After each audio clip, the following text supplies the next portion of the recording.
It's online. Can you hear me okay?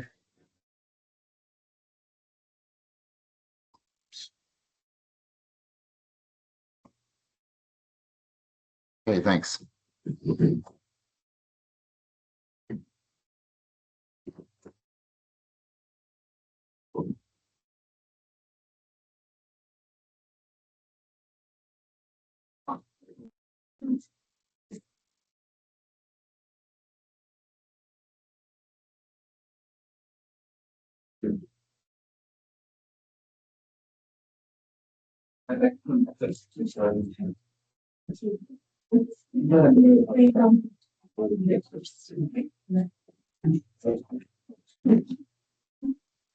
Okay, good morning, everyone. Let's go ahead and get started. Welcome. Thank you for coming back, both online and here at the Folk Art Museum. It's good to see you back. It's a nice day here in Santa Fe. They had a power outage downtown. We were spared from that yesterday. Hopefully, we're good today too. So we'll go ahead and get started with Module 3. And this morning, we're going to talk about what I call budget management documents. And these are basically documents that agencies prepare and submit to us during the fiscal year to adjust their budget. Of course, they can only adjust their budget per legislative and statutory authority, which is some of the stuff that we'll talk about. So we'll talk about the state budget submission system, which is relatively new, launched about a year ago. And it's the new way for you all to submit all of these documents. So we'll show that.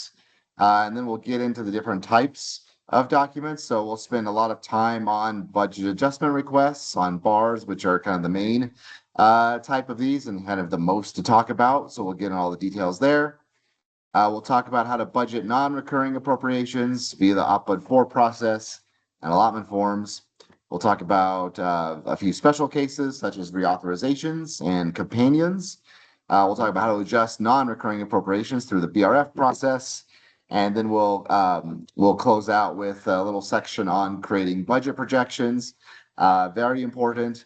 I'll tell you that, it's just one topic of this morning, so we're not going to go into too much detail. But, if you need more help on budget projections, we'll talk about this later. But please feel free to reach out to your analyst, and we'd be happy to help you with that. Okay.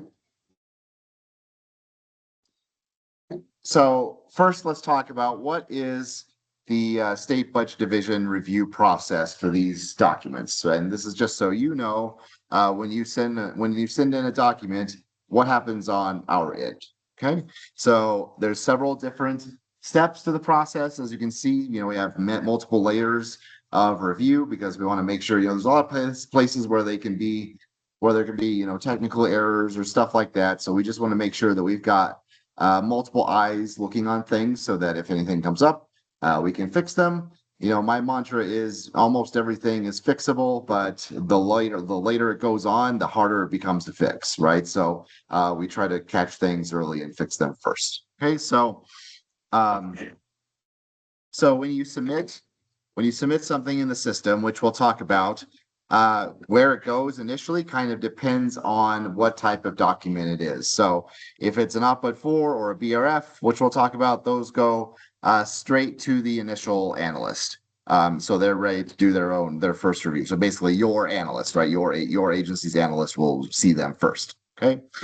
And for any BARs though, those come to the director, to me first. Okay. And that's because I do an initial review of every BAR that comes in that's submitted, no matter what it is. And I'm looking at not necessarily every little detail. I'll leave that to the analyst, but I'm reviewing it for appropriate use of your budget and, anything that just really kind of sticks out.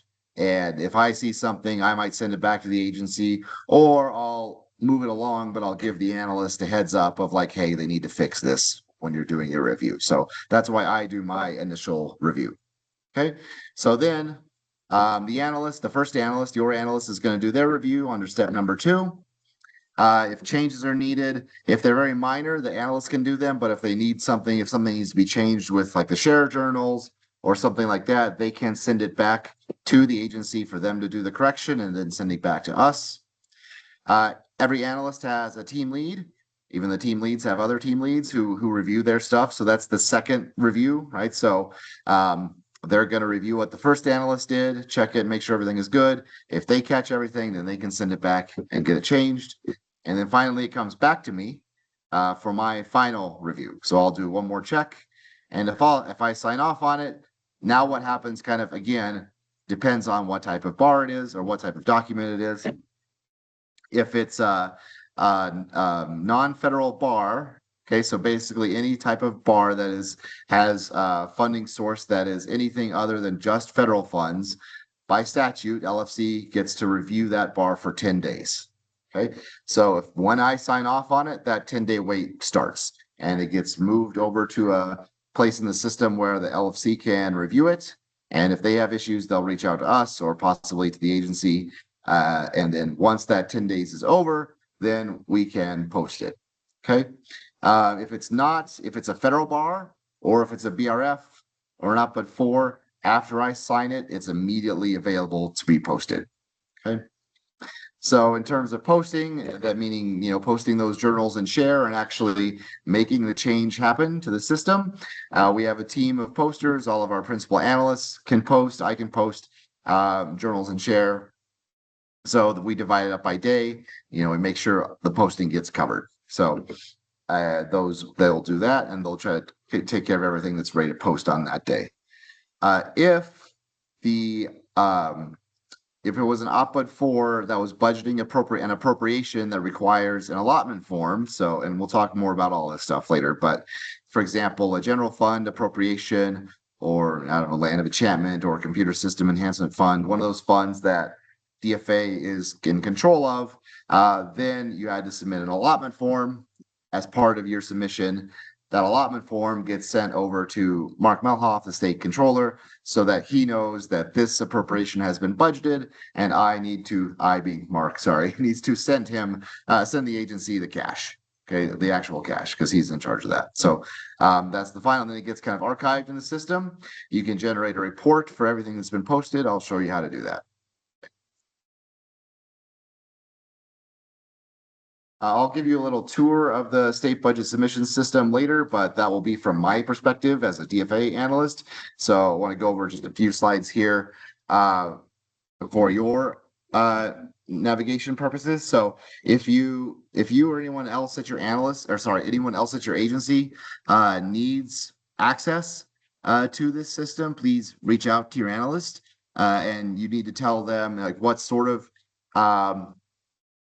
access that you need. Some people are like the only user at their agency, so they need to be able to both create and submit requests in the system. Some people are just, you create them and then you submit them you pass them on to your supervisor who does the submitting. So tell us what, level of access you need. Also, you might know that DFA is now using the RTS platform for a few different modules outside of our division. So some agencies need access to those as well, like capital budgeting and stuff like that.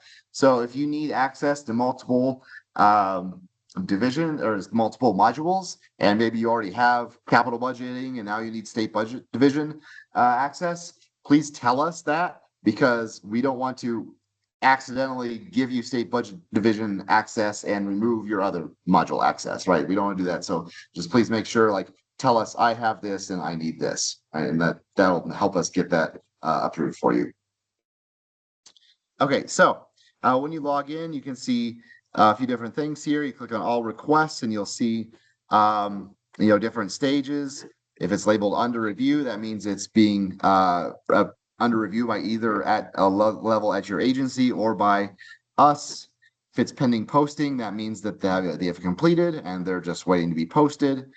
And if waiver requests, those have outstanding LFC waivers to waive the 10-day review period. We'll talk more about that later. Okay. And then all requests is where you'll see add new request. So if you want to start something new, that's where you click on add new request. My to-do list will show any requests that are pending you. So your level, things that you have to do, things that you started, or things that have been returned to you, and you need to make a change or something. So just click on my to-do list and basically you'll see everything that is kind of waiting for your level of action. Okay, and then like I said, you can initiate a new request under all requests by clicking add new.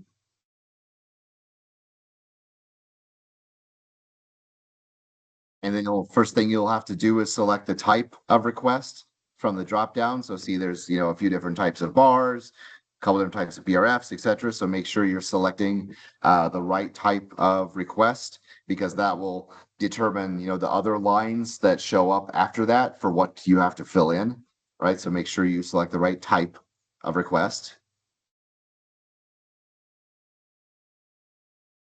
Okay. And then after you submit things and they work their way through the review process, you can track your request by viewing the status, right? So status over here on the right side there, you say pending LFC review, how many days are remaining in the LFC 10-day review process, right? So that's really handy. You can know how far away your bar is from posting. Or you can say, oh, initial review, that means it's sitting at my level. So I need to review it first. Or analyst one, right? That's your first analyst. Analyst two, final review, that's my final review. Okay, so you can see exactly where these items are at, which saves us all a little work because you don't have to email your analyst and say, where's my item, blah, blah, blah. You can see it right here. Okay. And then down at the bottom of the request details tab, you can see this here, the request history. This is really useful because it will show you every kind of step of the way, what action was taken, when, by who, and if anybody left any notes. Always check the notes section because, I might have something to say in either instructions to the agency or to the analyst. So sometimes some useful information shows up in the notes section. So always good to look at that. Okay, this is something that we recently added, and I just want to make sure you're all aware of that. So, like I said, once an item has been posted, you can find it in your list of items and you can generate a report. Okay, and it's very simple. You just click into it, and on the left side there'll be a button that says generate report. You after if it has status posted, right? So if it's been posted, you can generate a report for it. Click on that, and you'll get a PDF that is basically all of the item materials bunched together, but it'll also have this history here on the front here, and you can use this as kind of like your record of DFA approval, right? If it's got my approval on it, right? That's your final approval, and then Nicole posted this, right? So you can see this. This is your record that DFA has reviewed and posted this item. Okay, so you might need that for your records or anything like that. So hopefully that's useful for y'all. Okay, so that's the system. Again, I'll show you a little bit more of that later. I just want to get through the slides so I'm not constantly going back and forth. But let's move on to talking specifically about budget adjustment requests. Okay, so what is, or a bar, right? Everybody calls them bars. So what is a bar? Well, it's a request by an agency to adjust their current year recurring operating budget. Okay, so your budget as it appears in section 4 of GAA, which is according to authority granted by the legislature in the General Appropriation Act. Okay, so there are some general statutes regarding budget adjustment authority in the statute in the State Budget Act. I believe it's at 6-3-23. But that language is very broad and general. And one thing it does talk about is the LFC's 10-day review period. That's in there. But really, the specific bar authority for each year is found, like I said yesterday, in the back of House Bill 2.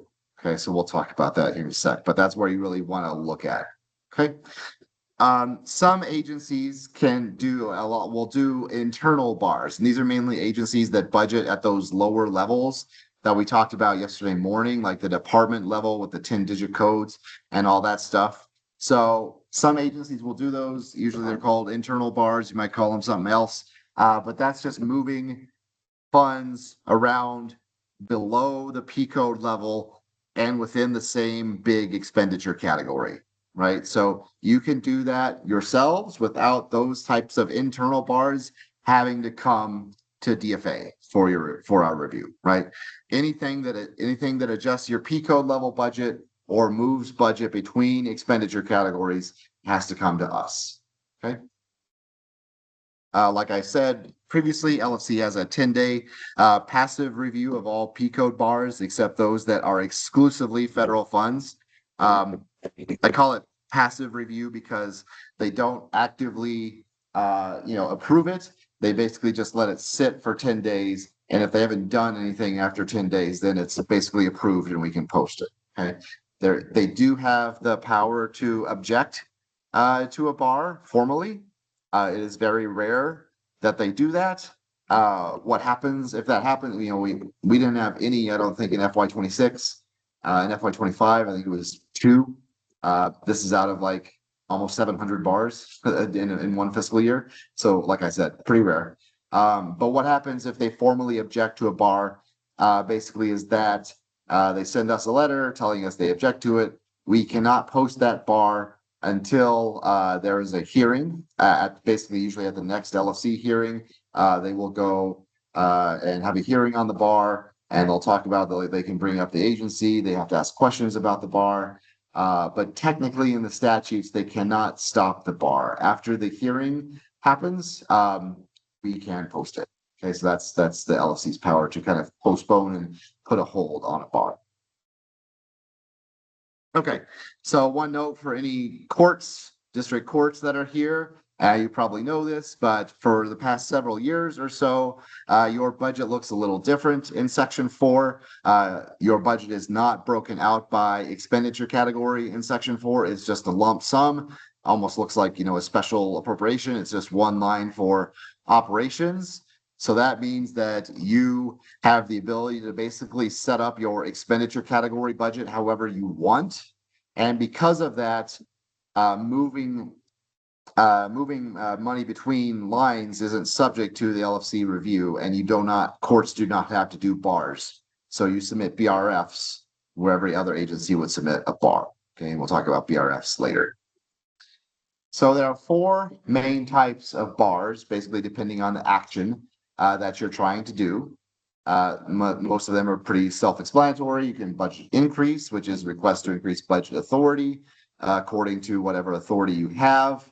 Never general fund. Like I said yesterday, you can never increase your general fund budget through a bar. Don't try, it will be rejected. Budget decrease is a request to decrease budget.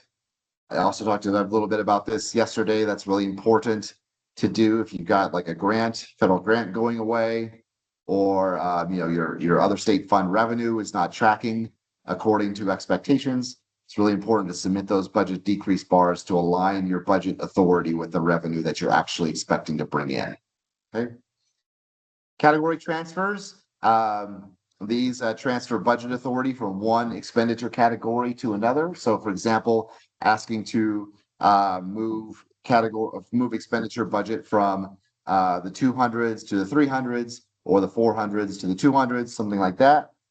Generally not in or out of the 500s. We'll talk more about that when we talk about authority, but agencies generally don't have authority to move in or out of the 500 category, the other financing uses, or the transfers category. Okay. And then last is program transfer. So these are requests to transfer budget authority from one P code to another. This authority is pretty rare. There was a couple times, you remember yesterday I talked about how there were some lean times back in 2016, 2017, and there for a year or two, agencies had broad program transfer authority, basically to be able to adjust their budget however they needed because times were so lean. That's gone now, and I don't think it's coming back anytime soon. So it's very limited. The legislature doesn't like to grant program transfer authority because they view it, and I can see their argument, they view it as basically giving agencies the ability to change the budget from how they appropriated it, right? So that's why program transfer authority is very limited and rare. It's hard to get approved, and we'll talk more about that here in a second. But if you're doing that, you do have to transfer both expenditure and revenue budget, right? So if you're moving budget from P001 to P002, you have to move the expenditure budget and the revenue budget. Okay, so important to do both. Okay, let me take a quick break here to look for questions. Oops.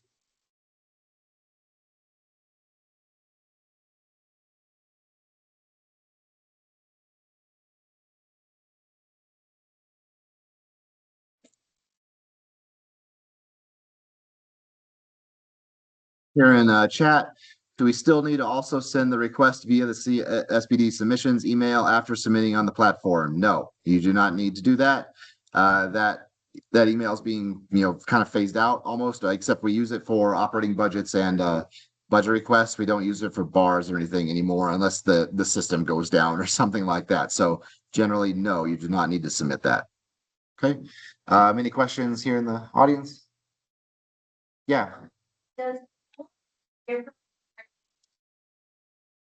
Yeah, higher ed folks don't submit bars through us because higher ed institutions, you submit bars through HED. So is the document? I don't think so. Sorry, I don't work with them, so I think it is a little bit different. So sorry, today's might not be super relevant for you. Sorry, because we're mainly talking about state agencies. Yeah, yeah, no problem. I need to plug in my laptop real quick, so sorry, give me just a second.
Sorry about that. Had to fiddle with some wires.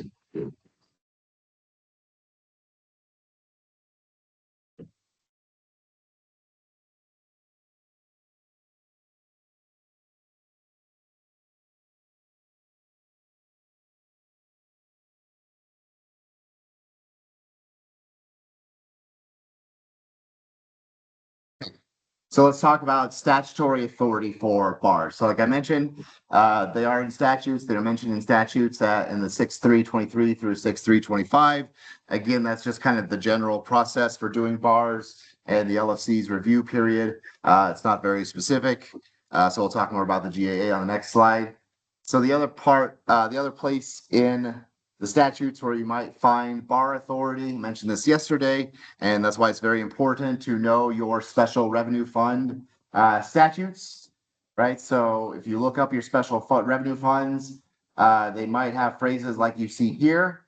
So first, money in the fund is appropriated to the department. If you see that phrase, that means that your agency has broad authority to submit increased bars from this fund, basically up to whatever the available balance of that fund is.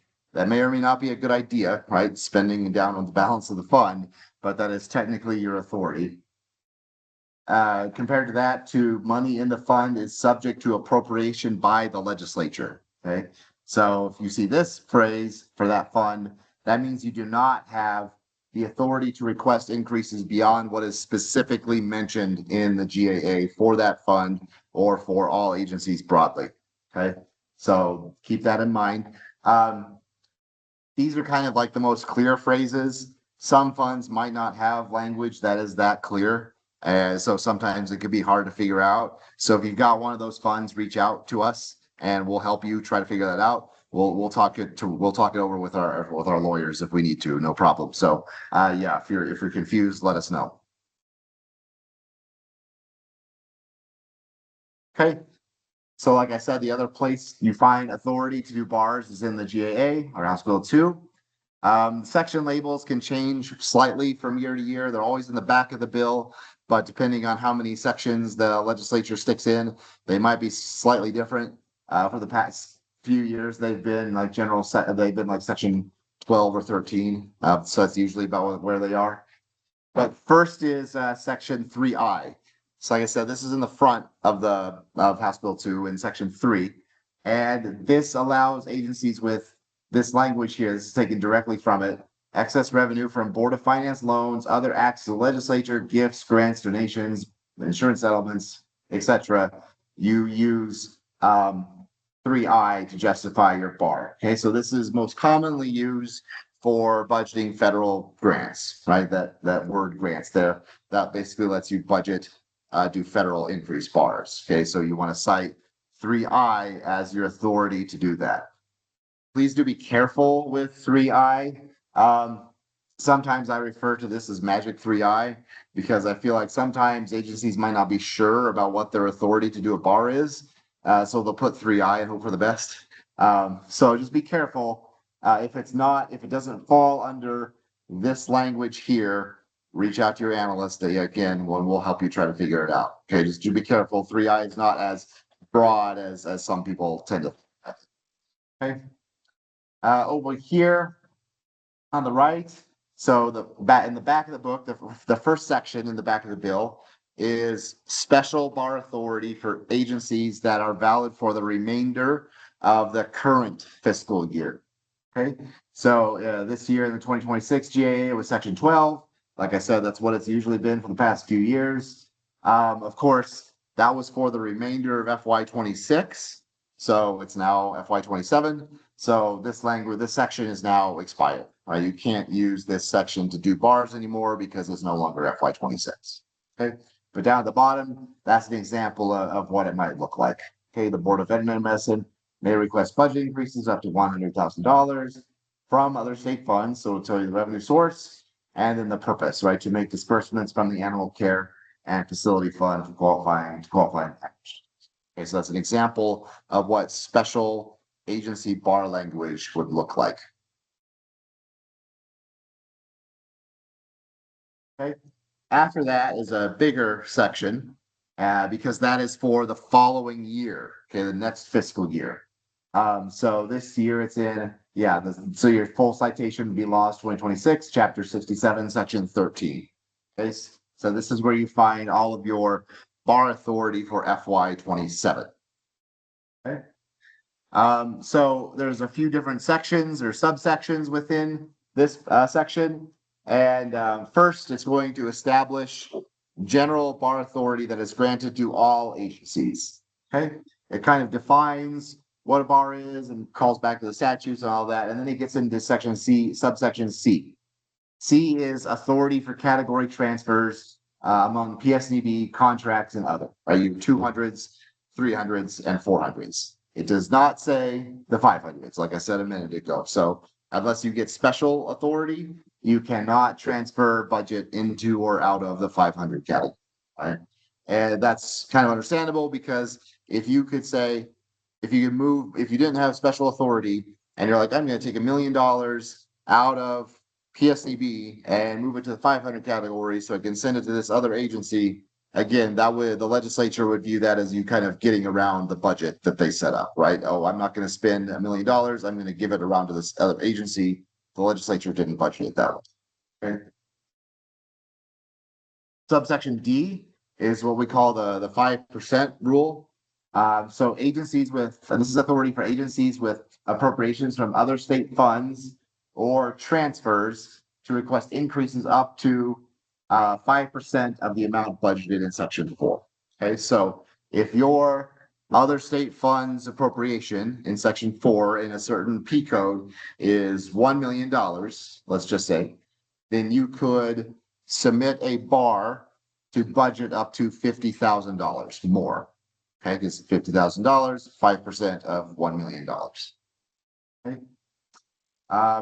So if you don't have that language that says money in the fund is appropriated to the department, this is what you're limited to. Okay, 5%. Now, of course, this also assumes that you have the revenue available in that fund to budget it, right? So you have to show that too. But if you've got the revenue and you don't have that broad language, you can budget 5%. Okay, something to keep in mind, other state funds and fund balance appear in the same column in the GAA. So you can use your other state funds appropriation. So you've got that $1 million there. Maybe you don't have more recurring revenue this year, but you've got fund balance, right? So you could use your $1 million in other state funds appropriation to budget $50,000 of fund balance, okay? Because it's the same, technically the same revenue category, okay?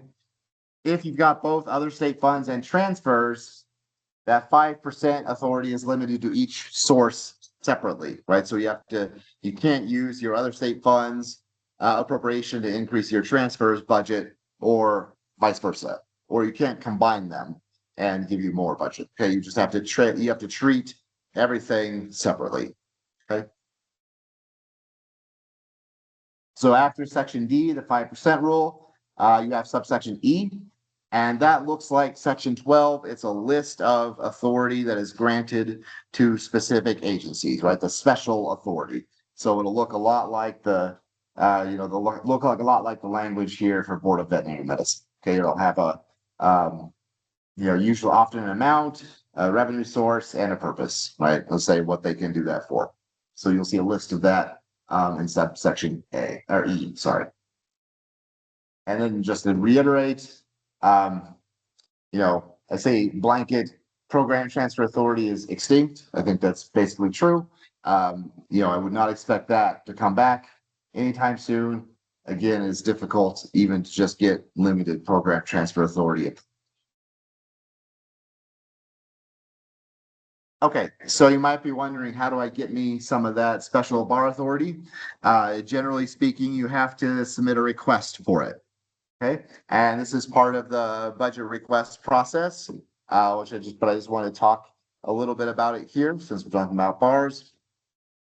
So we will issue guidance to agencies about how to submit your request for bar authority. They're done within BFM, the budget system, and you'll want to submit the language, right? What kind of language are you requesting, and why? Right, a short justification of why you need that language.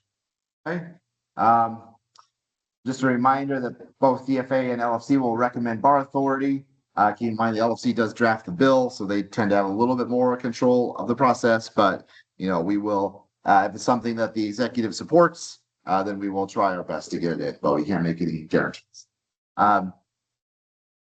And then again, program transfer authority, even if specific is difficult to get approved, if you are trying to get program transfer authority or even any type of bar language, really, it's good not to just put some unlimited authority, right? It's good to put in like a maximum amount, right?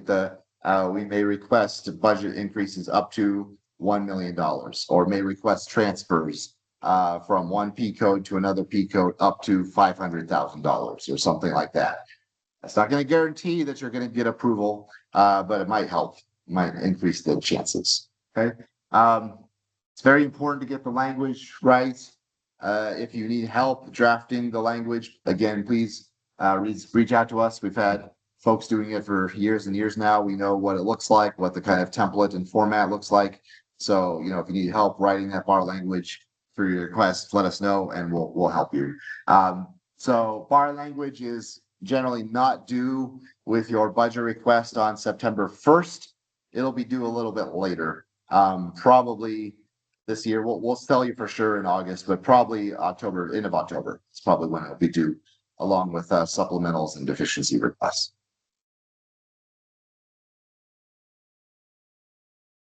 Okay. So that's the authority for bars. So let's talk a little bit about how to submit a bar. So these are the requirements that you need for submitting a bar, and all the documentation and components of it. Now, of course, exactly what you need is going to depend a little bit on the type of bar. Okay, because some things need other things. So obviously you need to complete the fields in the state budget submission system.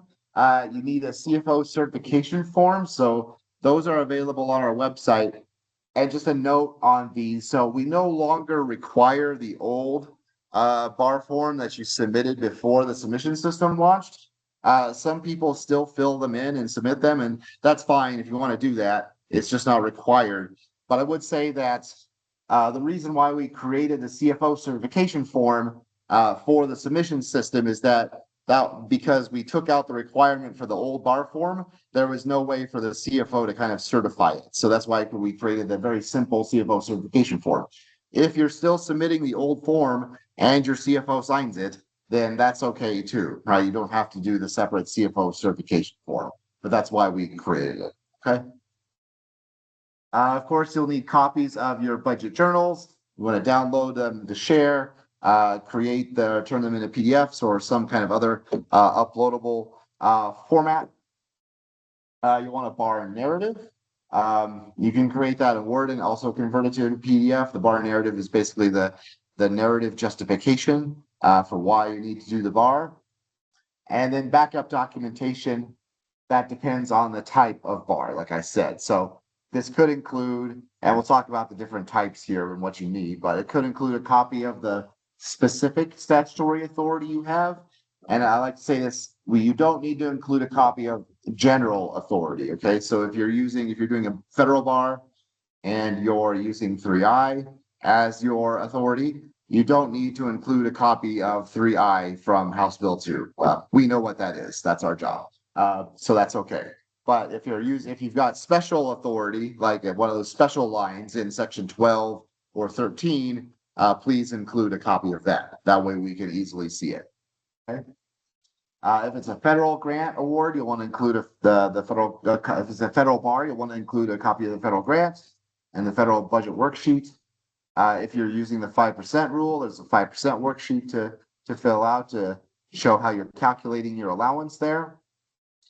Share reports showing budget availability for a category decrease, right? So if you are moving $1 million from the 200 category to the 300 category, you need to show us and share that you've got that you've got $1 million in the 200 category to decrease, right? Otherwise, that'll error out when we try to post it.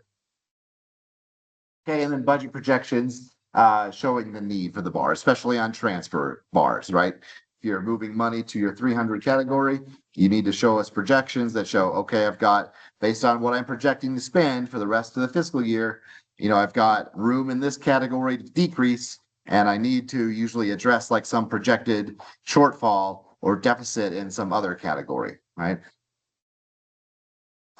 There's a bar checklist on our website, so you can download that and just kind of check things off to make sure that you've got everything that you need to.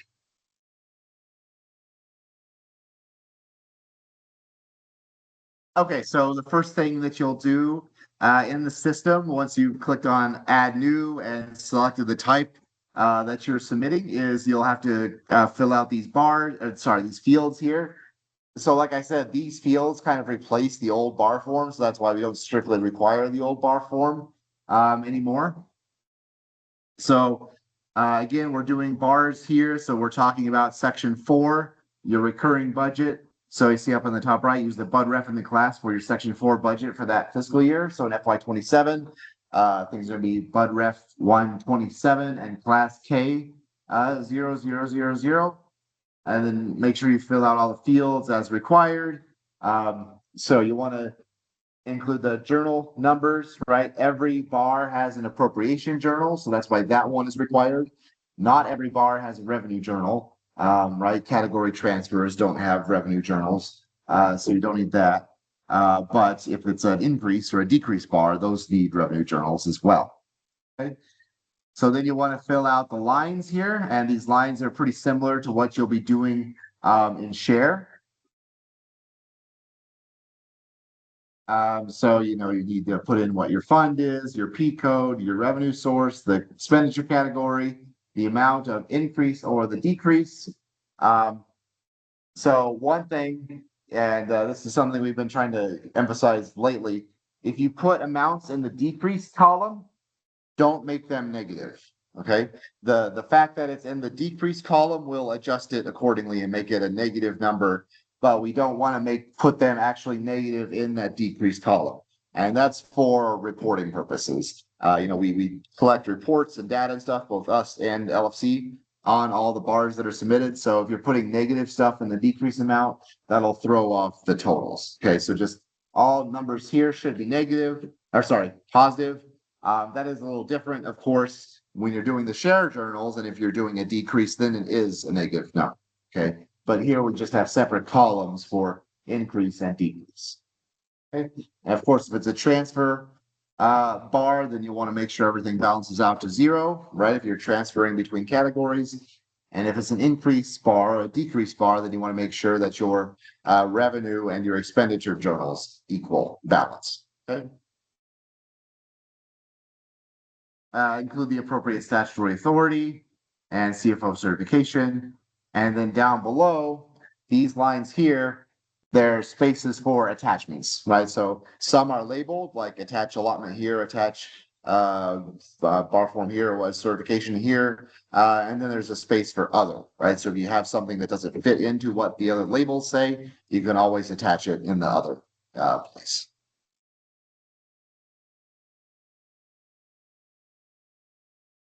Okay, so let's talk about the bar.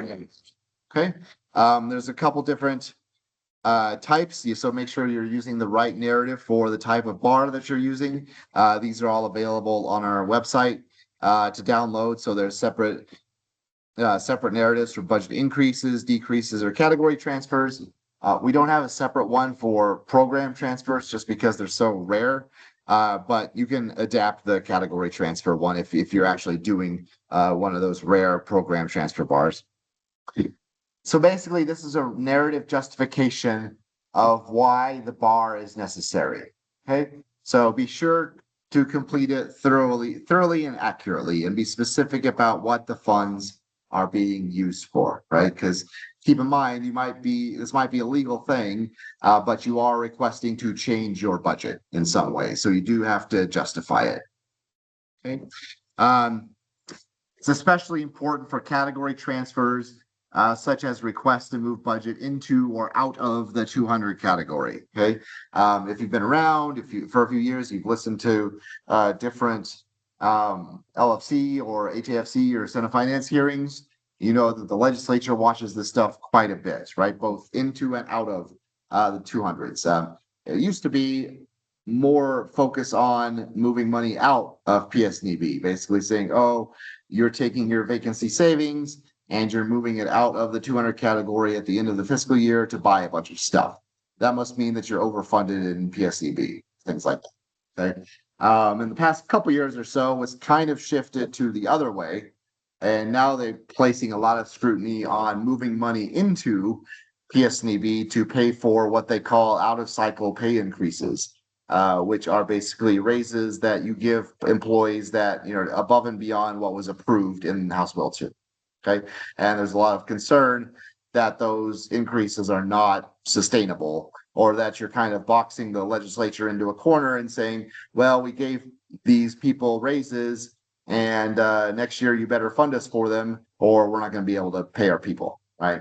So there's a lot of increased scrutiny for that. And it is very important to make sure that whatever you're doing is sustainable, okay? So make sure those are described and justified well.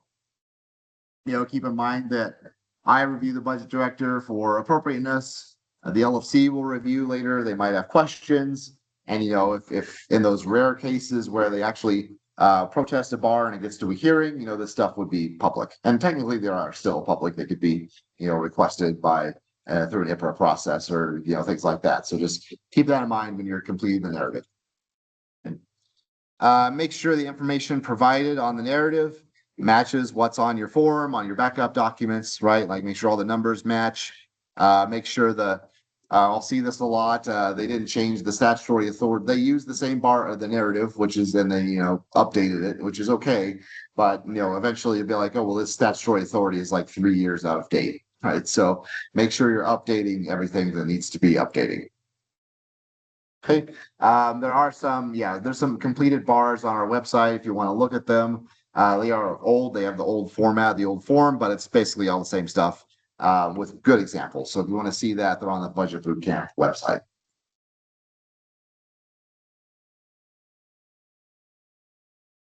Okay. So we'll talk more about exactly how to create budget journals this afternoon and share, and I'll give you a demonstration of how to do it. But important now to talk about, what needs to be on the bar journal. So in so these are some of the fields and things to look out for. In the field budget entry type, you should always make a bar an adjustment. Basically, your choices here are either original or adjustment. Bars are always adjustments. Okay. Sometimes I know it's easy to get confusing if you're budgeting a new grant. You're like, okay, well, I'm budgeting a new grant. So this is an original, right? No, you are still adjusting your federal budget, right? So it is still an adjustment. Okay. The entry type, that's a different field. That's always bar, and you use always bar. That makes sure that it gets routed to DFA. Okay, if you use HUI, it will stay within your agency and it won't even come to us. So make sure that it's entry type bar. Bud ref again 127, class K000. Of course, if you're doing a budget increase or a budget decrease, you need to have both a revenue and an appropriation or expenditure side journal, and they of course need to balance. There's two types of journals in Share, and they're a little confusing. They're called budget journals and budget transfer journals. So if you're doing an increase or a decrease, use budget journal. If you're doing a transfer bar, that's a budget transfer journal. Okay, so just make sure you create it as that. Make sure that journals have been approved at all agency levels to be routed to us.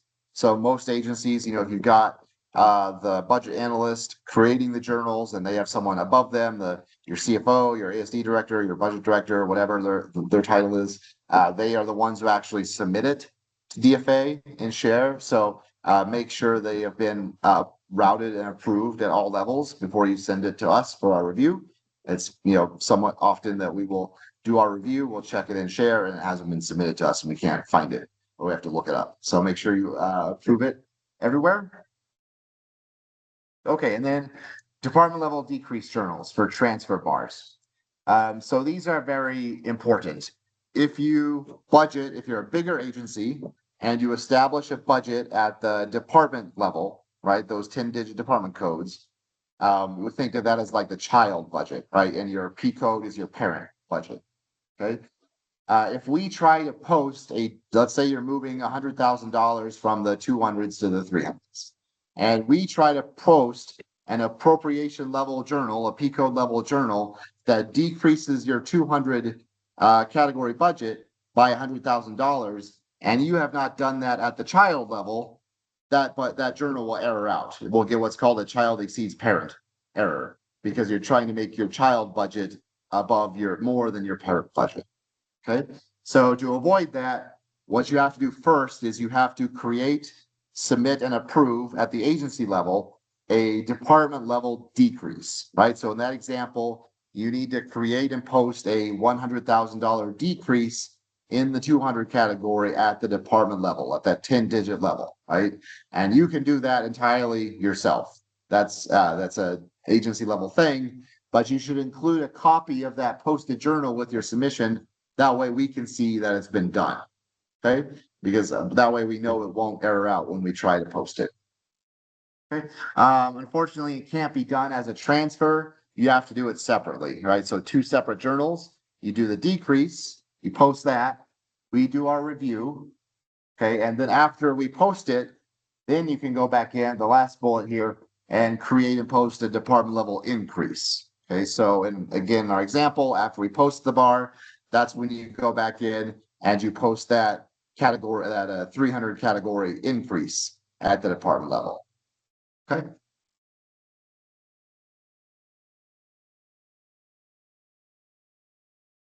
Oops, sorry. Okay, so we'll talk about the different types of backup that you need for different types of bars. So federal increase bars, Copy of the grant award that details available funding amount and the period of award, right? So we know, okay, you're actually getting this money and it's valid for, the rest of this fiscal year or into the next federal fiscal year or something like that, just so it makes sense that you are setting up this budget now. Completed grant recon sheet. This is the one that we have. If you might have your own format, that's okay. But we just need to see that, this makes sense, right? So for example, here, the total grant of the award was $500,000. They've already budgeted $100,000. They did a different bar for $200,000. So now they're doing another 150. So they've got 50,000 left, right? So we just need to see these steps of how you are budgeting and spending that grant award. It is okay to consolidate more than one award into one bar, but make sure you're explaining and having the recons and the award forms and stuff for each bar, right? So if you got 5 new awards all of a sudden, hooray, you can do that all at once, but you need to show all of them in one bar. Okay, other increased bars. So again, if you've got special revenue funds that let you do budget adjustment or budget increases from those funds, again, money in the fund is appropriated to the department.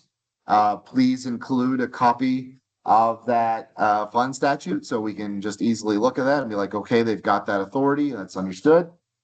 Okay, copy of a trial balance report. I'll show you how to run trial balance reports this afternoon. But of course, it's not enough to have the authority to budget the money. You also actually have to have the money in the fund, right? And so the fund trial balance report shows that available fund balance is there. Okay. If you are receiving funds from another entity and then you're requesting to budget it, then you need to have a copy of, the MOU, the grant agreement, the contract, or whatever, some type of legal document that shows, hey, we are getting new money from this entity, and so we need to budget it. Okay. And then last here, you'll see the example on the left here is a completed 5% worksheet, right? So if you're using the 5% authority to do your bar, you want to complete and include this 5% worksheet again on our website, but it's pretty simple, right? So you plug in your base, which is your other state funds appropriation, $10 million. It'll calculate what your 5% limit is. Of course, it's just 5% of that, 500,000. And then you fill out the column, says amount used in bar. And so again, you might not use it all in one shot. So in this example, they use $250,000 in bar 1, right? So that left them with 250,000 left. So a little while later, they submitted another bar to use another 50,000. So now they have $200,000 left. Okay, so that just shows us how you are using your 5% authority.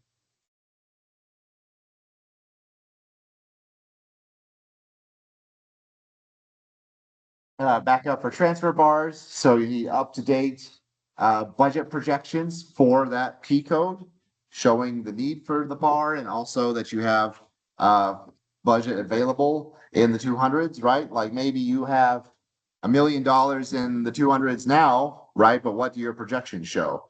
Your projections show that you need to still pay your people, and you're only going to have $500,000 left at the end of the year. So you don't actually have that budget available. You need it through the end of the year. Okay, so that's why projections are important, both to show the category that you want to decrease, that the budget is available there, and the need for the category that you want to increase. Okay, again, posted of a department level decrease journal if you budget at department level, and then a copy of a shared budget status report showing sufficient budget, right? So again, this just shows you that you've actually got the budget available to decrease. So in this example here, right now, this agency has $796,000 in the available in the 200s. They have nothing in the 300s because they've got it all encumbered. So, they could do a bar they could move $200,000 from the 200s to the 300s if they want. That would be okay. Important note to see this, right? Because if they tried to move $800,000 out of the 200 category, that would error out, right, when we try to post it because they don't actually have the budget available to do that.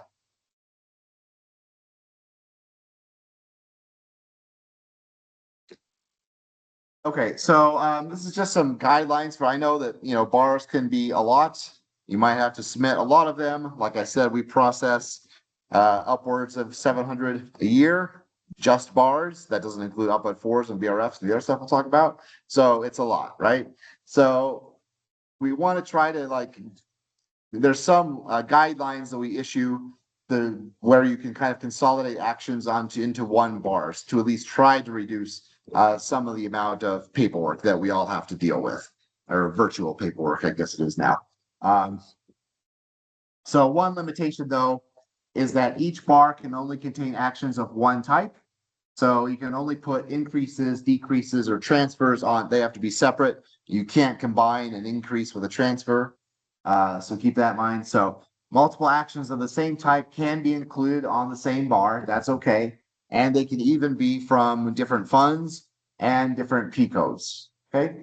Of course, each action that you're doing has to be allowed, right, by authority, by the appropriate whatever your authority is to do it.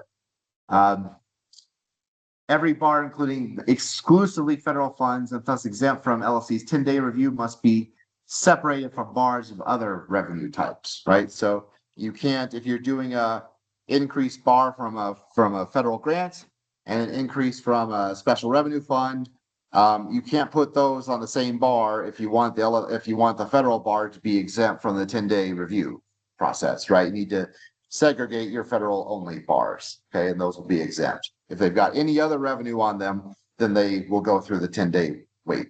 Okay. Bars with multiple actions can combine them on share journals, right? A category transfer bar with 5 actions can only have one. Need only have one category transfer journal. Grants can be on the same journals. If you're one of those agencies that budgets, receives and budgets executive order money, those can different executive orders. Because like the governor will sign 5 EOs at once, each with $750,000 in them. So, and those all have to be under separate Z codes, but those can be under the same journal. That's okay too. Okay. But you just don't want to make sure that you're clearly identifying and justifying every action that you're doing, and of course, including the appropriate backup documentation.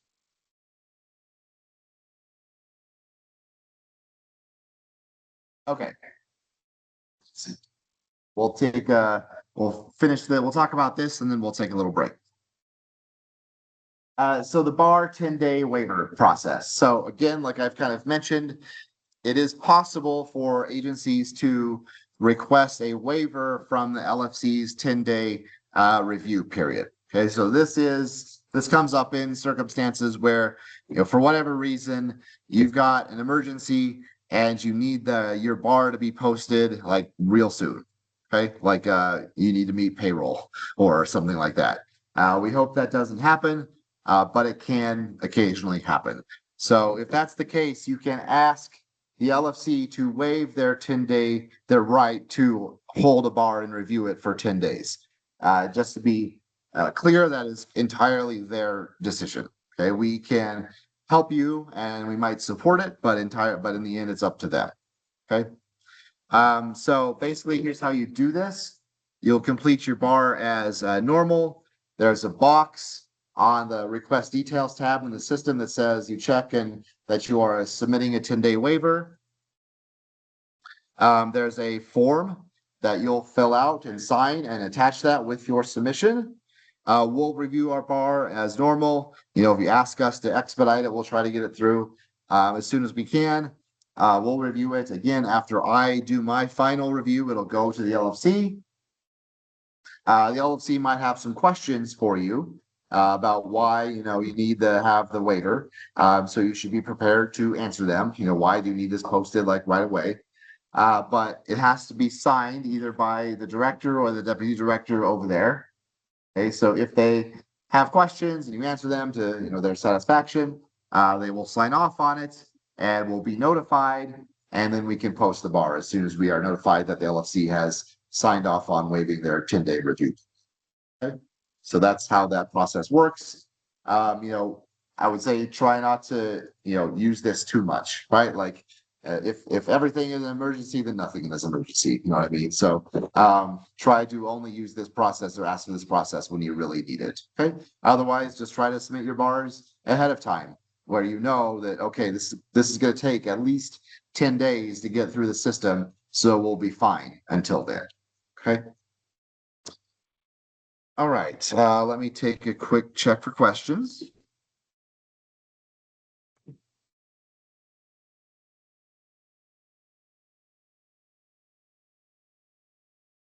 Question, may we begin submitting bars for FY27?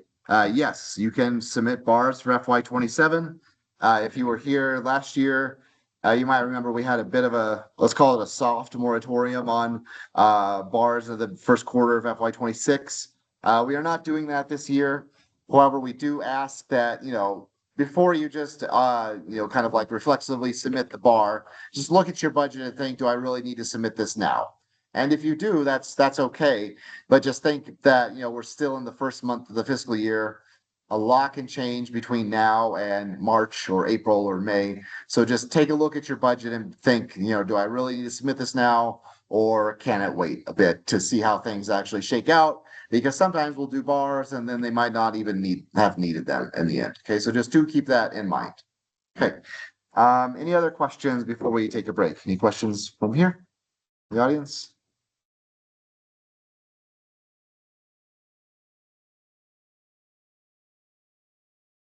Okay, so let's take a little break. Be back here at 10:50. Okay, we'll get started back at 10:50.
go ahead and get started so we can get out of here and have a nice lunch break. So we're going to move on from bars and talk about non-recurring appropriations. So these are the items that we talked about yesterday that are kind of in the back half of the budget bill. Sections usually 5, 6, 7, 9 sometimes, and other legislation sometimes. So these are not subject to 10-day review by the LFC because all you are doing is just budgeting the appropriation as it appeared in the budget, right? So they don't need to review that. One note is that this year there will be a lot fewer of these because, you might remember I mentioned yesterday that for FY27, they made almost all of the appropriations valid in FY27 only, starting on July 1st. So one good thing about that is that made it pretty easy for us to automate this process. So agencies submitted in their May 1st budget submissions, they submitted a spreadsheet that said, okay, here's where we want to budget our non-recurring stuff, what funds and what expenditure categories. We compiled all those into a master spreadsheet. We turned it into a flat file. We uploaded it into Share, created some journals, and we posted everything for you, right? So that took care of like 500 appropriations that you don't need to submit op-ed fours for in FY27. You're welcome. That was pretty cool. It saved us all a bunch of work. It was a little work on the front end, right? But it saved us a ton of work throughout the fiscal year. But it's still important to know kind of how these are done, right? And how they work.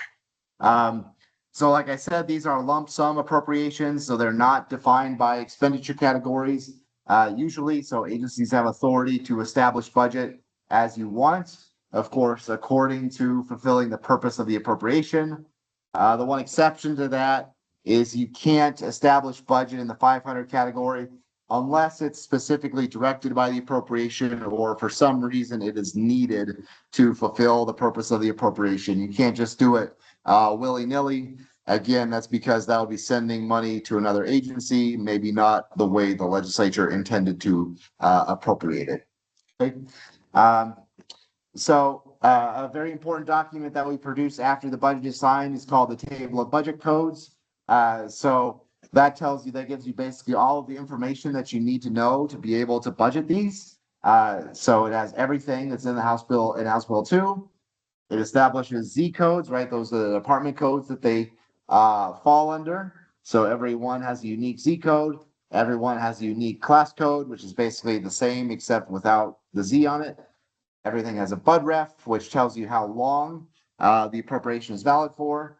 And, this description, which is basically a shortened version of the statutory citation, laws 2020, second session, chapter 83, section 5, item 4. Okay, the end date, fiscal years is valid in. The purpose is just going to be the language from the bill. And then if there were any line item vetoes to the item, you'll see them reflected there. Source of funding and the amount. Okay, so lots of very important information displayed in the table of budget codes.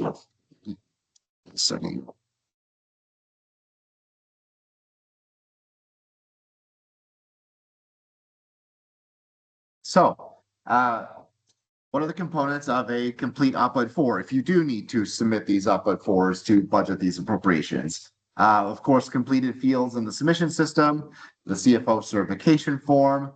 You'll need to create budget journals.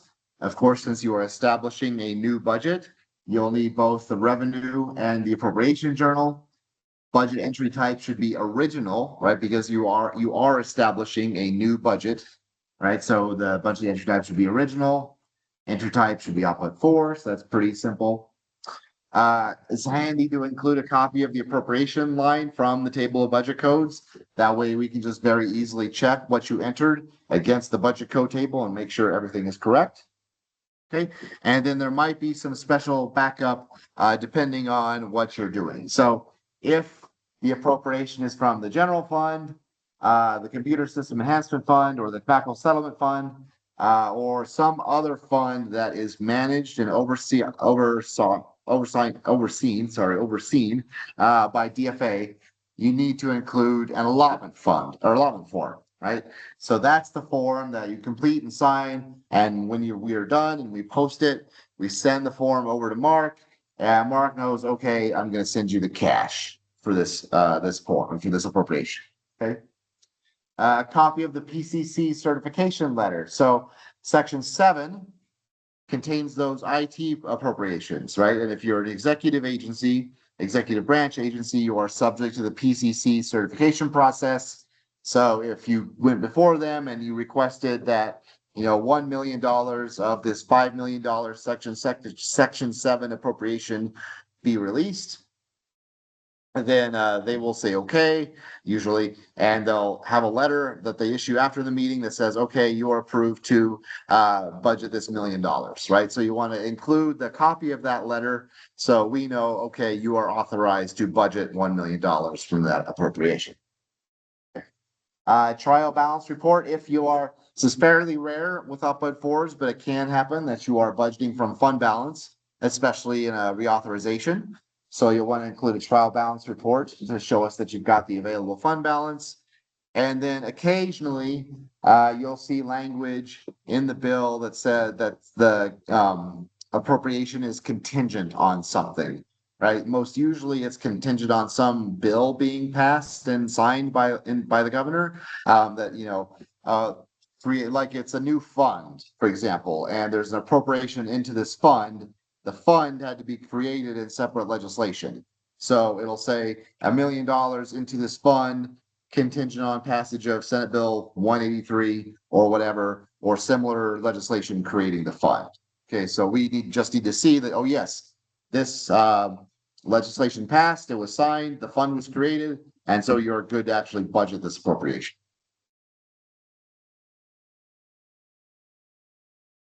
So here's what the UPBud 4 fields look like in the submission system.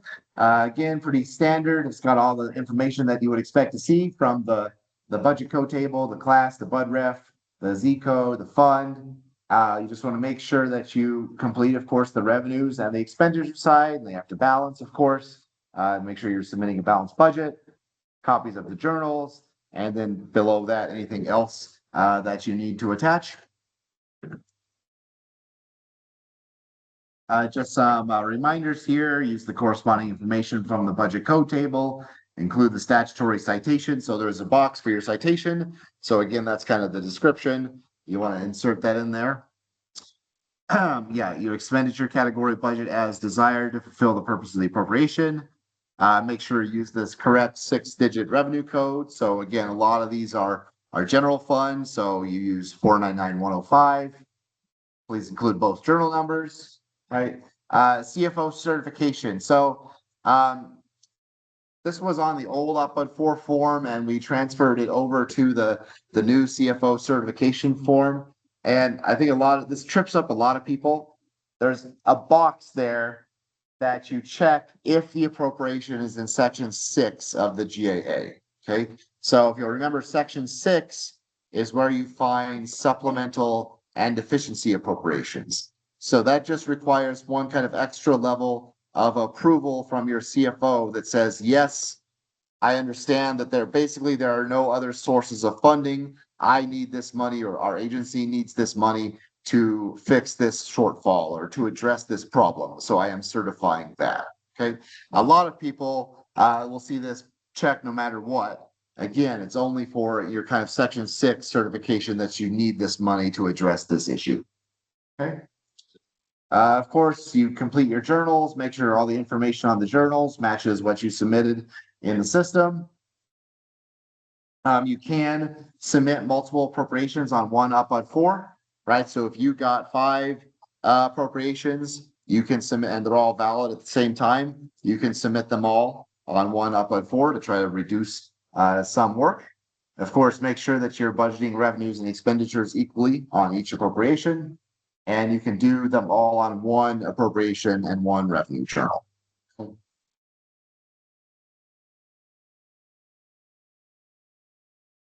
This is the allotment form. So this is on our website. You want to complete this and attach that with any UPBud 4 that needs it. Again, general fund or certain other funds. The allotment distribution type over here on the right. So we use allotment forms for both the operating budget and for special appropriations like this on UPLUD 4. So when you turn in allotment forms for your operating budget, for your Section 4 budget, with your May 1st submission, for most agencies, the allotment distribution type is regular.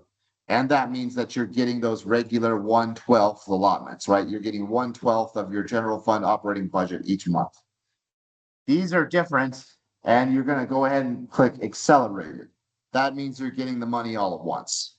Okay, so that's what you want to do for an allotment on an UPLUD 4. Okay. Other than that, you just fill out the form or fill out the fields. It's all pretty self-explanatory.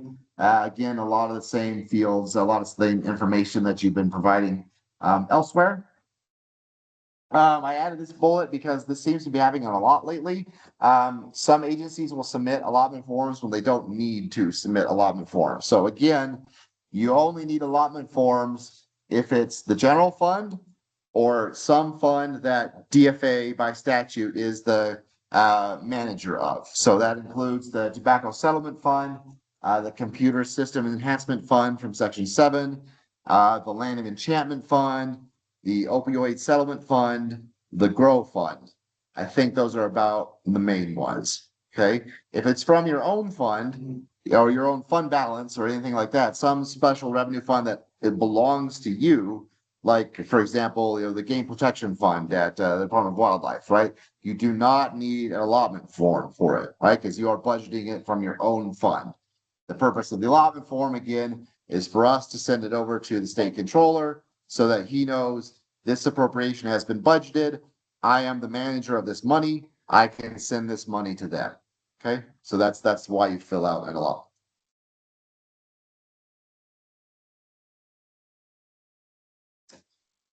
Okay, so now let's talk about reauthorizations. So we mentioned this a little bit yesterday morning when we were talking about the different sections of the GAA.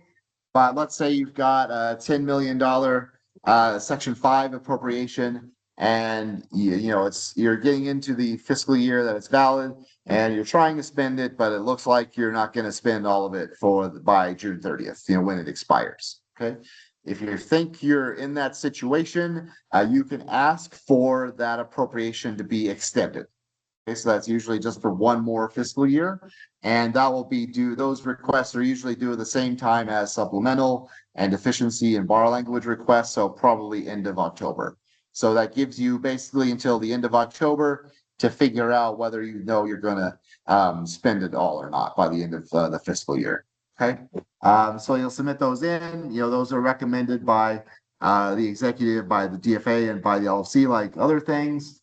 If they do end up getting into House Bill 2, like I say here, they're typically granted for one additional fiscal year. Okay. Sometimes, they can be hard to get, especially if, you're not spending it at all. The legislature, the LFC, they might ask you questions about, why aren't you spending this? What's the problem? Because if they see a big balance of money sitting out there, they might say, well, they can't spend this money. We're going to take it and we're going to appropriate it for something else. Okay. So just do be ready to justify those extension requests. So when you do get these reauthorizations, if you look at the bottom line here, the excerpt from the table of budget codes, this is what they are going to look like on that table. So you'll see they do not get a new Z code. You use the same Z code. They do get a new class code and they do get a new BUDREF. The BUDREF is usually just an extension for one more year, right? So if you got something extended through FY27, the BUDREF would be 927. Okay. We'll talk more about how to determine BUDREFs and how to decipher them this afternoon. But you'll see on the right here, you'll see what the language looks like. This is the kind of the standard format. The period of time for expending the $1,250,000 appropriated from the Computer System Enhancement Fund, right? So what fund, and then the original citation, right? So where did this appropriation originally appear? And then the purpose, and then how long it's extended for. Okay, so like I said, usually just one more year. So to budget it, you're going to use, again, the same Z code. you'll use the new class code and you'll use the new bud ref. Okay. The budget must be for the remaining balance of the appropriation, right? So you want to make sure you don't budget more than you actually have available. So if you're going to end the year with, $1 million that you didn't spend, then the reauthorization budget should be for $1 million. Okay. Do not include an allotment form, right? The money was already sent, right? So if you got a $5 million special, Mark already sent you $5 million of general fund last year, right? You've got the money. So you don't need to include an allotment form to get more money if you're not going to get it. Okay, so the revenue is now going to be fund balance. Okay, it's been rolled over into fund balance in the new fiscal year. So that's what you're going to budget as. Okay. Also really important, we started putting a big focus on this last year. Create an appropriation journal that eliminates the remaining budget under the prior class code. Okay, so if you ended the year, the old original fiscal year with $1 million of budget remaining, you want to create an appropriation journal that strikes out that $1 million and leaves that budget at zero. Okay. Why is this important? Because the way Share does things is that if you leave it there and we go in a future year and we run a budget overview for that appropriation, that budget won't go away. And so it'll look like your budget is basically inflated and you're really not spending it. Okay. So that's why if you don't, it's the data is there, but you really have to parse it to be like, okay, well, this was an old class code and that's expired. So I need to take out this $1 million, blah, blah, blah. It's just a lot better and a lot cleaner if you do a journal that deletes it. Okay. That's why it's important to do that. You don't have to worry about that on the revenue side, only on the appropriation side.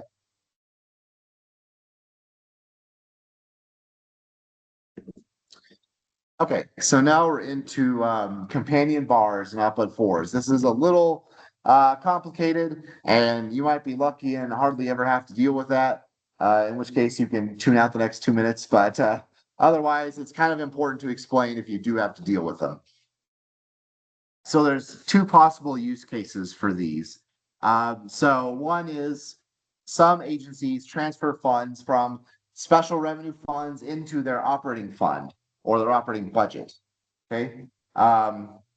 So for example, state engineer does this. They transfer money from their trust funds into their operating fund. Okay. So basically they have to do two increases. Okay. In their operating fund, they have to increase transfer revenue, okay, and their expenditures wherever they want to spend it. That could be the 2s, 3s, or 400s, okay? But they also have to increase their transfers from their trust funds. So they have to do a 500 category expenditure from their trust fund and probably fund balance revenue. Okay, so those two have to equal out, okay? The other example here is agency received non-recurring appropriation from another agency's special revenue fund and needs to complete a transfer from that agency. So you see an example of that here down at the bottom of this page, this budget code table. You can see this is an appropriation to MNERD, right? It's got all the usual information. But then if you look at the purpose, down at the end of the purpose language, it says, the other state funds appropriation is from the Corrective Action Fund. Okay, the Corrective Action Fund is not an MNERD fund, that's an environment fund. Okay, so you can't access funds and Share that are not under your agency. So what has to happen is environment, so this one actually involves two agencies, right? Environment has to do an output for to send that money to MNERD, right? So, and then MNERD has to do an output for to receive the money and spend it. Okay, so that's what we call companions. Okay, so the procedure here is, 2 bars or 2 output fours are required depending on what you're doing. So you need the budget. So in this case, in this example here, MNERD is doing the top line. Okay, they are budgeting transfer revenue, right? Because they're receiving the transfer from environment and they're putting out their expenditures in there where they're actually going to spend the money, the 200s, 300s, or 400s. Okay, and then environment is doing the second line here. They are a budget with original revenue, so they are budgeting from the corrective action fund. And it could be other state funds or fund balance. A lot of times it's going to be fund balance. And a 500 category expenditure, right? To send it, to transfer it to Emner. Okay. So those are companions, and it's important to know if you ever get, a special appropriation and there's some language at the end of it, and you're like, this is not my fund. This, you need to work with that agency, and we can help with this, right? To coordinate and make sure that the sending agency sets up the budget to send that money to you, and you budget it accordingly. Okay, so those are transfers, companions. Okay, on to our last type of budget management document here. And these are pretty simple. They're called budget reallocation forms, or BRFs. These are used for two purposes. They're a change to non-recurring appropriations, right? So you set up a budget for a non-recurring appropriation through an OPUD 4, right? So let's say you put it all up in the 200 category, right? And then it's March, and you're like, oh crap, we need to fund a contract through this appropriation. So you can submit a BRF to take some of your budget out of the 200 category and move it over to the contracts, right? So in that way, they're like a bar, but for a special appropriation. Okay. So usually they're category transfer. You can't really do increases unless you've got some sort of like federal match for the appropriation. Sometimes agencies might get that, so they can tack on some federal money to it. The other purpose, like I mentioned earlier, is for courts. So courts basically use BRFs as bars, again, since they have lump sum Section 4 appropriations. Okay. BRFs are not subject to 10-day LFC review, so we can post them as soon as we complete our review of them. You see your components here of a complete BRF, completed fields in the submission system, CFO BRF authorization, budget journals, right? So your budget entry type is going to be adjustment because you are adjusting an existing budget. Entry type is BRF, and create a budget transfer journal for category transfer BRFs, which again are most of them, most cases. Documentation of federal funding, if that's one of those rare cases where you're budgeting federal funds. Share report, right, showing your available budget for a category transfer, just like you would do for a bar. And then if you're a court and submitting BRFs for a Section 4 budget, you should provide the same documentation as you would as another agency would for a bar. Okay, your narrative and all that stuff. This is what the fields in the system look like for a BRF. So you can see pretty simple. Again, you're using the relevant Z code, class, and BUDREF for whatever that non-recurring appropriation is. So you can pull out your table of budget codes and look it up if you need to, but all that information should be there. Again, if you're a court doing a BRF, use your P code, class, and the BUDREF, basically like you would be doing a bar. And there is a field for brief justification. If you're doing a change to a non-recurring appropriation, please just a sentence or two why, what you're doing. Okay. All right. So let me check for any questions before we move on. Oops.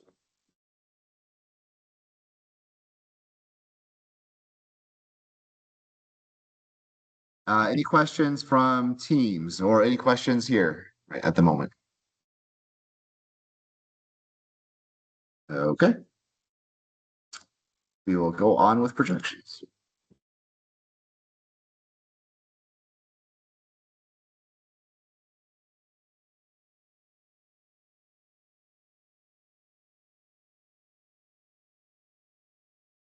Okay. Projections are very important. Okay, and like I said, we started this morning. I don't have time to get into a full budget projections training with you all this morning because it's just one thing that we're covering this morning. So I'll try to cover things kind of service level.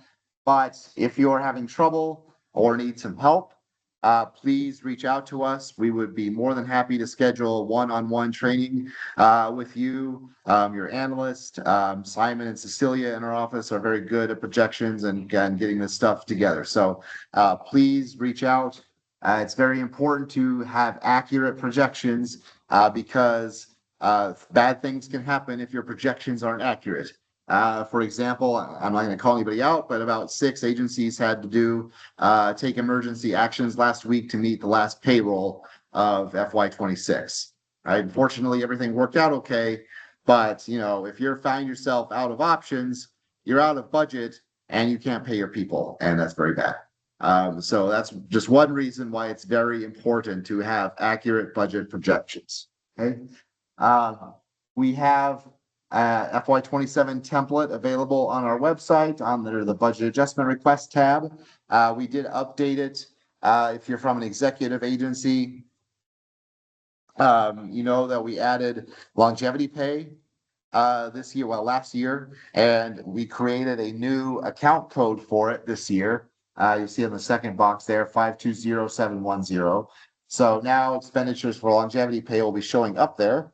So that's nice because that lets you track that separately pretty easily. Okay. And the number of salary hours can change slightly from year to year, basically just depending on where July 1st falls and how much of the prior year or how much of the pay period is split between the prior fiscal year and the new fiscal year. So that's why it's important to use the new template every year. Otherwise, your salary hours might be off, which can also make a difference at the end of the year. So FY27 has 2088. Standard is 2080, right? But sometimes it's slightly more. So you should use your projections throughout the year for budget management and planning. Should track revenue and potential shortfalls. Submit to DFA as bar backup, right? Showing the need or the effect of a bar, and budget availability for HR actions, right? Such as raises in pay bands or upward reclassifications, right? So if you are submitting an HR action that that costs money, you need to show us that your budget can afford it. Okay.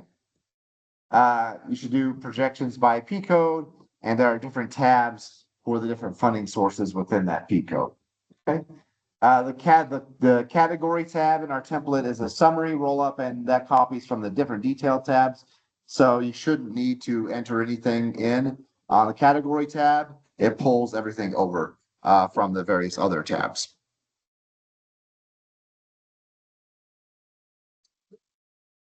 Excuse me. So this is what the projections tab and detail tab looks like, right? So you'll see all your different line items, right? Your 200 category, and then your 200 category total, 300 category, and then there's 400 category after this.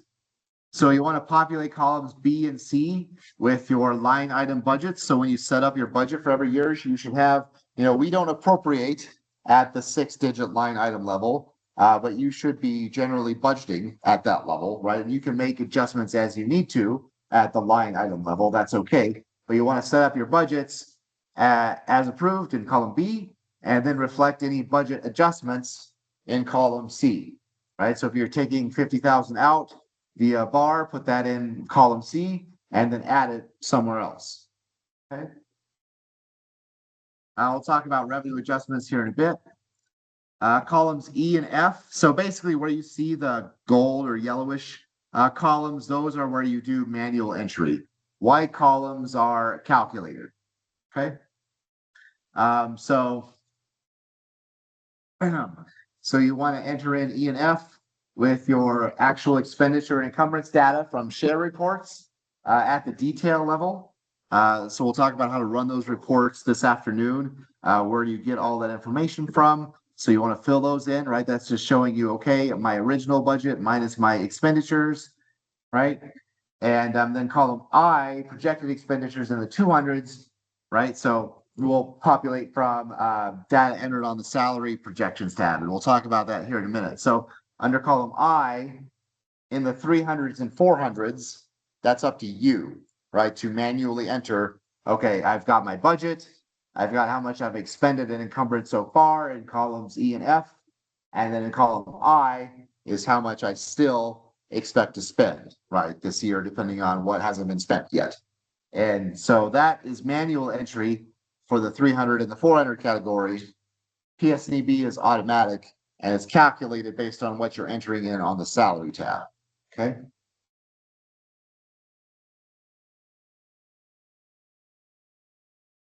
So I'm going to kind of go, this is it's a lot of information to display on one slide. So let me just show you, here's what the salary tab looks like. And then I'll come back and explain how it works. Okay, again, rule of thumb is you enter stuff in where it's yellow and don't enter stuff in where it's white. Okay. And then you also need to know where you're at in the fiscal year, right? That's so there's a payroll schedule tab, and that shows you what basically what date you are, how many hours are left in the fiscal year. Okay, so you know how much to pay and put that in. Okay, so let me go back to the previous slide now. Okay, so you're going to complete each field with current HR data, classes, what type of FTE are they? Are they exempt, term, perm, etc.? Object code is your job classification. So what is their class? If you enter in their annual salary, their hourly wage will auto-populate. Okay. And then enter in your remaining pay hours again based on current data and the payroll schedule tab, right? So where are you? Current date, sorry.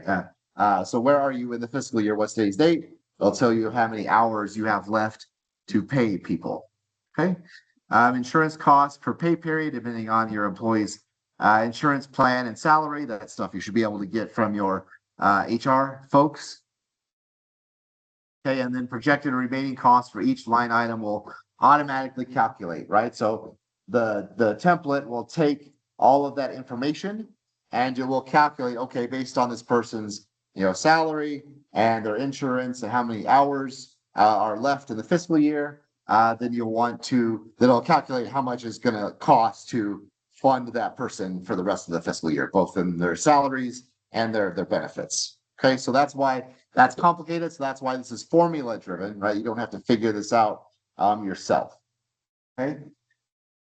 So if you have vacant positions, right? So they aren't being paid right now, but they might be being paid in the future, right? So there you can enter in remaining hours based on your best guess on when you plan to fill the position, right? So if you think this position will start like a month or two from now, then look on the payroll tab, say, okay, well, we think this person will start in September, right? So put in a date for September. Then you'll see, because you're assuming, okay, we're going to pay them from September. Okay. If you have no plans to fill the position, either because of your strategic direction of your agency, or maybe you can't afford to, enter in zero, right? So make sure that you're not factoring that position into your budget projections. Of course, be careful because if you plans change, that can suddenly be a pretty big cost, right? So just be sure of that. Okay. Enter salary based on estimate of what you plan to pay position, right? So again, you might not know ahead of time like how much you're going to pay this person, because that's going to depend on their qualifications and experience and all that stuff. So do your best guess. I say here use midpoint of salary range. I know with the job architecture restructuring that we did last year, the ranges got fairly wide for some classifications. So I understand that midpoint may not be. You're like, oh, there's no way we're going to be able to hire somebody at midpoint, right? You might be like, we have to go higher than midpoint. So use your best judgment. Talk to the people who are actually going to be hiring or paying this person and see what they think, and just put in something that is realistic for that position. Okay. And then we say use single coverage to estimate insurance costs. Obviously, you don't know what that vacant position is going to have for insurance. Maybe they won't have any insurance because they've got to cover it through their spouse or something like that. Or maybe they have a family of 5, right? And they need a family insurance plan. You just have no way of knowing that. So we recommend to put in a single insurance plan just to have something there and assume that they're going to have some sort of insurance costs. Okay, so you see here, how that kind of all populates. And then you'll have information generated over here in the total salary. And then that's the information, your total services, total personal services and employee benefits that will transfer over to the detail tab so that you can see what your estimated remaining PSDB costs are for the remainder of the fiscal year.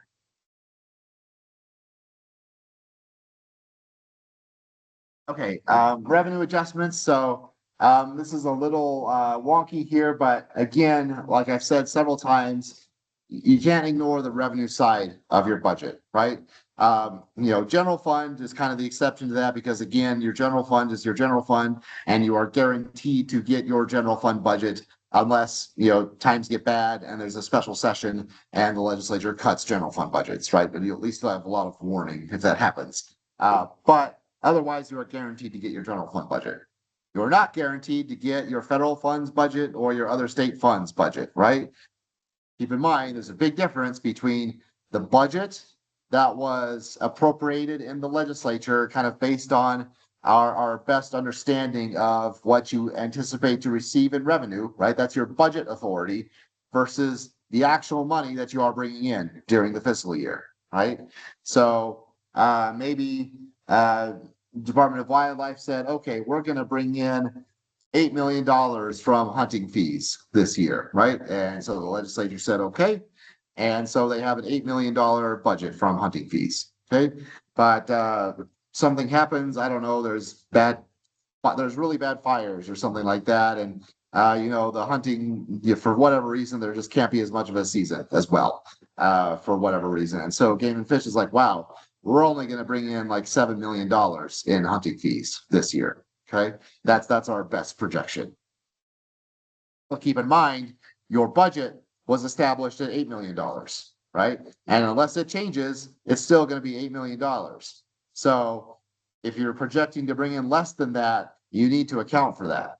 So you can do that in your projections by entering in these negative amounts in the budget adjustment columns. Okay. Just adjust the revenue so that your projections adjust actual revenues. Okay. And then you'll see your adjusted total. Okay. Again, like I've said many times, if you are short on your revenue, if you're planning to be short on your revenue, please work with your analyst and with us to submit revenue decrease bars. Could be federal, could be other state funds, transfers, etc. Okay, because we don't want you overspending the available revenue that you have up to that unadjusted budget. Okay, that gets you into trouble. That gets you into submitting deficiency requests. Okay.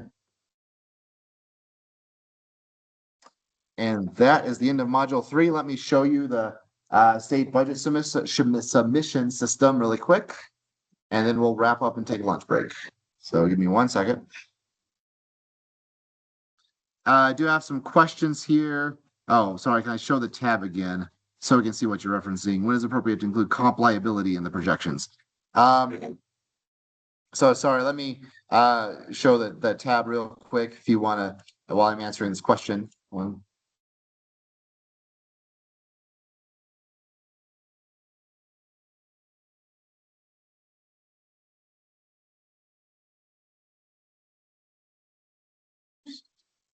Sorry, so there's their payroll tab if you need to see that again. So there's a question on when is it appropriate to put comp liability?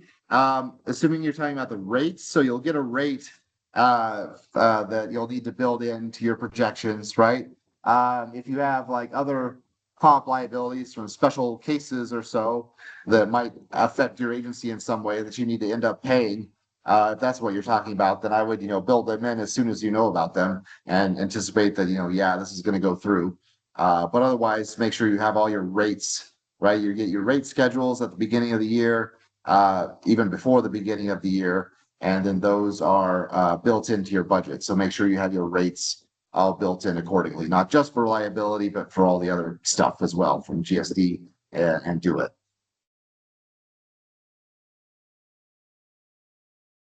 Okay.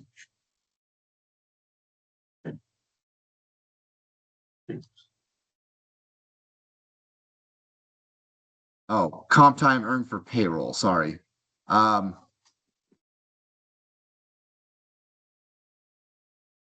Do you mean like sick leave payouts or stuff? Or like extra comp time that they're paid out for. I mean that's tricky because you might not know. So she's asking about comp time earned for payroll. Oh, you can see it there. So, um, I would say you might have to just ask your HR folks to send you data on what they have. And, if you know that certain things are going to be, or have some reasonable estimate, based on what you think you might need to budget. Sorry, that's kind of a squishy question. And it might just depend on how much you're anticipating on paying out or how much you've paid out in the recent past or what you're kind of like, expected to. So I would look at that sort of stuff. But yeah, let us know if you have any questions and we can work through that with you. Sorry. Okay, so let me show the system real quick.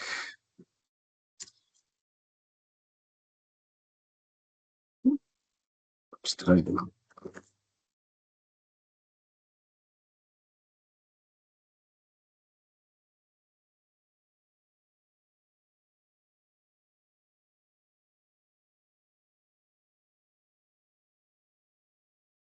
So yeah, this is the system as I see it. So obviously this won't be quite the same as you all see it because I'm seeing it from DFA's perspective. So just so you know, if you're one of those folks who have access to multiple modules, your selector is here, right? As a DFA person, I've got quite a few because we use this internally for some stuff as well. So I'm going to go ahead and click SBD. In SBD, we have different roles here. So since I'm the boss, I have 3 different roles, depending on how I want to review something. So I'm going to go and click Program Manager. So I can see everything. If I click on my to-do list, so hey, people have been doing some stuff this morning. So this is my list, right? So I have one bar that was submitted, that one there from environment. So I need to look at that one and see if that is good to go. And then I have 5 others here that have been that are waiting for my final review. So for example, I'll look at this, click on this BRF here from PED. So I can see here's a little peek behind the curtain for you all. So I can see I actually did this one because Lori's out today. Jacob did a principal analyst, a second review of it. So because I'm pretty familiar with this one, so I can go ahead and approve. But you can see, here's type of request. Here's all the information they have filled out. Right. Here's their citation. Right. So they filled out the appropriation, right? Because they're doing a BRF. So they referenced what the statutory reference citation was in the budget.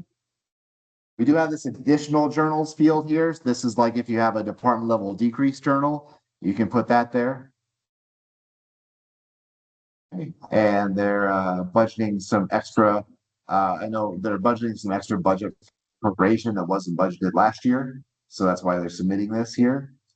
Little justification, copies of their journals, right? CF, and then additional files here. Okay, so like I said, I reviewed this morning, so I know it's good. I can click on the different tabs here to just look at the files. Okay.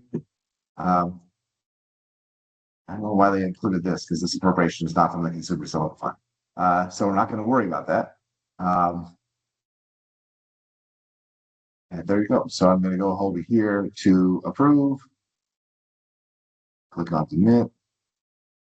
And since that was a BRF, it is now, I have to click on my to-do list again here.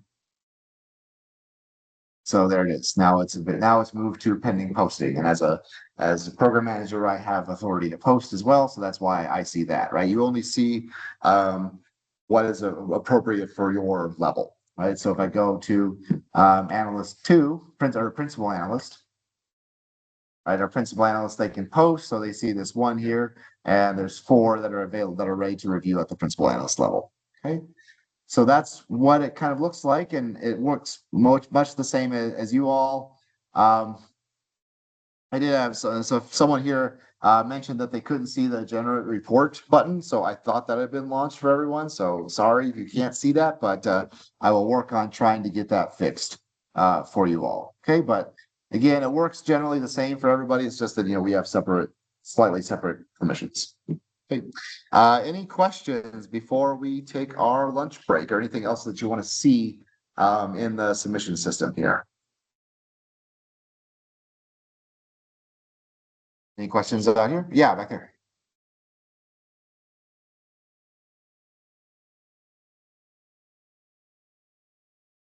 Okay, so question is, you mean for projections? Oh, um, so, okay, so the question was, are agencies required to submit DFA templates, for, supporting documentation? And I would say not, it's recommended, but not necessarily. If you use something different, just you have to make sure it needs to have all the same information, right? Like we need to be able to see if your projections look slightly different, that's okay, but they still need to be, valid projections, right? Or if your 5% worksheet looks a little different, that's okay, but it still has to show the same information, right? So if you have something slightly different, that's okay. If the format is a little different, but you might run it by your analyst, make sure like you're like, okay, discuss it with them and be like, okay, this is the format that we use for this. Are you okay with that? Do you understand? Do you have any questions? Things like that. Okay. Any other questions?